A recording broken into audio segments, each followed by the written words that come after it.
Bismillahirrahmanirrahim. Assalamu alaikum students of 9th. This is the 6th video for unit number 2 and we are going to solve the rest of the exercise. The title of the unit is Nasiruddin. This is the second unit and we are following KPK textbook board. The question is, use the following words and sentences of your own. Popular का मतलब होता है मशहूर. It is not necessary that every popular thing is beneficial. तो इसका जुमला है कि ये जरूरी नहीं है कि हर मशहूर चीज फायदेमंद हो. Worn out, although this dress is worn out, but it is very comfortable for summers. अगरचे कि ये ड्रेस worn out का मतलब होता है पुराना, फट गया हो जो इस्तेमाल से, या कम से कम पुराना दिखने लगे, घिसा पिटा. ठीक है, तो अगरचे कि ये ड्रेस पुराना हो गया है, बहुत इस्तेमाल हो चुका है, लेकिन फिर भी ये गर्मियों के लिए बहुत आरामदेह है. Turban was a sign of respect throughout the Muslim history. Turban पूरी दुनिया में मुसलमानों के लिए इज्जत का निशान था मुसलमानों की तारीख में. गैलप होता है जब घोड़ा सरपट दौड़ने लगे और छलांगे लगाने लगे और उसके चारों पांव हवा में होने लगे. आमतौर पर घोड़े का आपने देखा हो कि अगले दो पांव नीचे होते हैं तो पिछले हवा में होते हैं, लेकिन जब वो ऐसी छलांगे लगाए कि जिसमें चारों पांव हवा में हो तो उसे गैलपिंग कहते हैं. The horse was galloping very high and suddenly the rider fell down.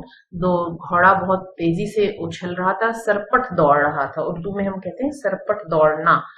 तो अचानक उसकी वजह से जो सवार था वो नीचे गिर गया.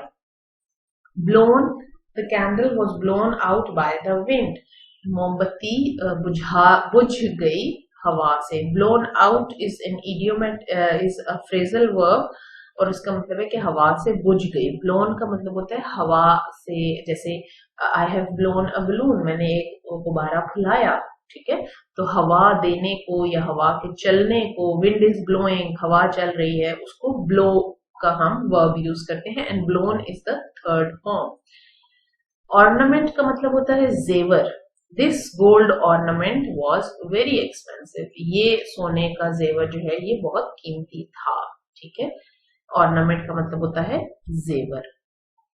आगे चलते हैं जी. What do you understand by the following terms from the lessons. इस क्वेश्चन में आपको कुछ टर्म्स लेसन में से लेके दी गई हैं और उनका मतलब आपने बताना है. वर्दी ऑफ यू का मतलब होता है not according to your status. मतलब वर्दी ऑफ यू आपके काबिल नहीं है. वर्दी ऑफ यू की उर्दू ट्रांसलेशन होगी आपके काबिल ना होना. इंग्लिश में हम कहेंगे it is not according to your status. आपकी हैसियत के मुताबिक नहीं है, आपकी शख्सियत के मुताबिक नहीं है. To get money not advice, इसका मतलब है ये जो पहले आपको इन्वर्टेड कॉमास में जुमला दिया, फ्रेज दी गई है, ये लेसन में से ली गई है. इन्वर्टेड कॉमास का हमेशा मतलब होता है कि ये कहीं से कोट किया गया है, कहीं और किसी और राइटर ने लिखा है और वहां से लिया गया है. और यहां से आगे जो अंडरलाइन है ये इसका मीनिंग है. ये आपने अपनी बुक कॉपी में सारे लिखने हैं.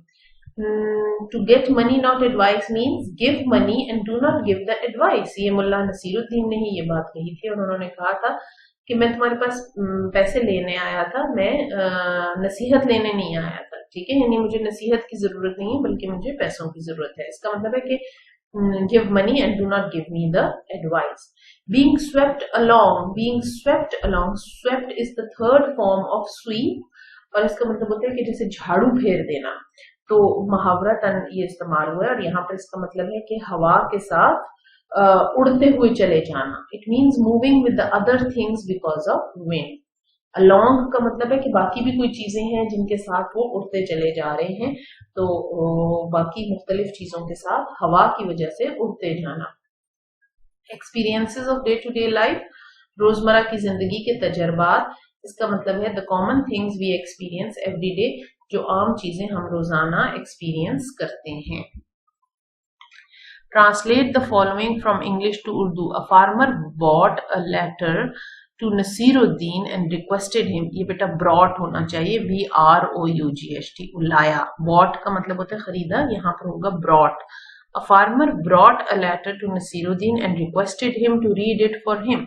एक किसान ने, इसकी ट्रांसलेशन हमने करनी है, मैं आपको बोलती जाती हूँ, गौर से सुनिए. ایک کسان نصیرالدین کے پاس خط لایا اور انہیں کہا کہ ان سے درخواست کی کہ آپ اس خط کو میرے لیے پڑھیے.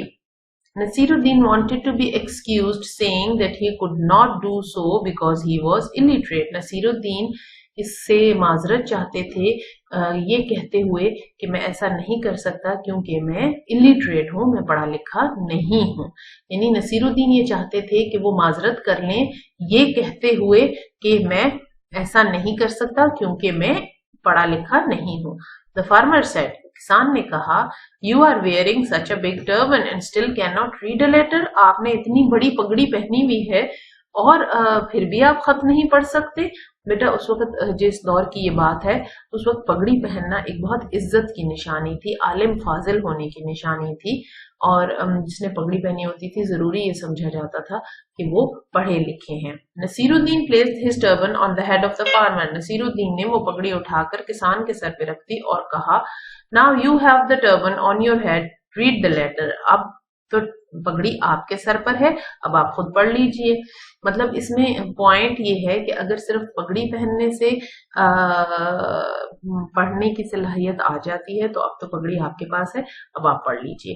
تو ترجمہ کس طرح ہوگا؟ نصیرالدین نے اپنی پگڑی ان کے سر پہ، فارمر کے سر پہ یعنی کسان کے سر پہ رکھ دی اور کہا اب تو پگڑی آپ کے پاس، آپ کے سر پر ہے، اب آپ خط خود پڑھ لیجئے.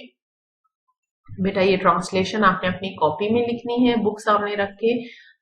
بک میں یہ پیراگراف دیا ہوا ہے اور جس طرح آپ کو ٹرانسلیشن ابھی بتائی گئی ہے اس کو اپنی کاپی میں لکھ لیجئے.